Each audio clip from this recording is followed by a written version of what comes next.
قرآن مجید میں اللہ سبحانہ تعالیٰ فرماتے ہیں اعلموا انما الحیات الدنیا لعب ولہو وزینۃ وتفاخر بینکم وتکاثر فی الاموال والاولاد کمثل غیث اعجب الکفار نباتہ ثم یہیج فتراہ مصفرا ثم یکون حطاما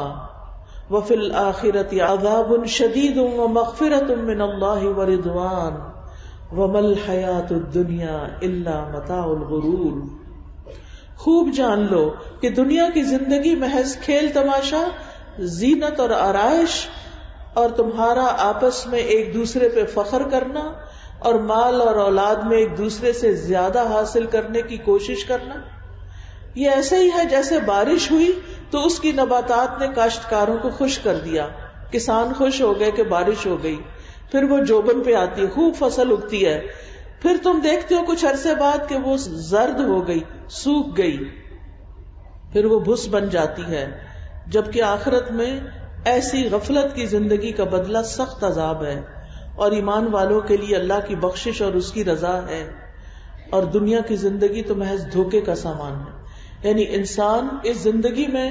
جب جوان ہوتا ہے، اس کی طاقت ہوتی ہے، وہ ہر چیز کر سکتا ہے، تو وہ دھوکے میں پڑ جاتا ہے اور وہ سمجھتا ہے کہ شاید یہ زندگی ہمیشہ ایسے ہی چلے گی،